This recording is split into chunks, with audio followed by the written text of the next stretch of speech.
Great question submitted today. How do I decide what services to drop if they're not profitable? Well, let's face it, if they're not profitable, we may have an issue. So what we should be doing foundationally, in my opinion, is running job costing reports on all of our jobs with a set budgeted time per hour. Now, a lot of companies we work with right off the bat don't actually have set revenue per man hour goals. We need to be really clear on what that is. But based on your software or whatever you're using, or maybe it's pen and paper and Excel, we should be running daily and weekly job costing reports. So we were supposed to be getting $65 an hour.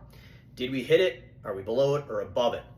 Once we have a statistical mean, we should be driving probably, in my guess, around the week after 4th of July. And sometime in November is what we did in our company here in upstate New York. We had a statistical mean where we would go in and do job costing based on the things in the spring of double cutting blowing out and things starting to slow down in the midsummer area where it's not taking as long. So we have an average across the seasons, but we're setting that hourly goal. If they're at the hourly goal or above, we leave them. If they are below, we're not emotionally raising the prices. So that is the first piece of getting rid of non-profitable jobs, because we need to have good data in there to be able to emotionally do that. The next thing is, if we cannot get the prices up, I'd say dump it.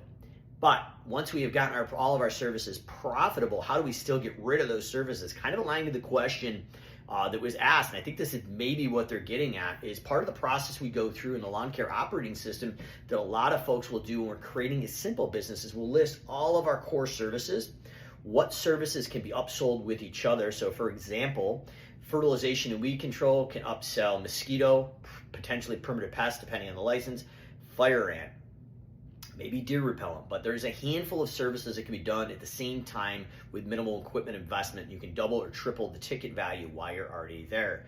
Bundling, aeration, and overseeding is another great profit builder.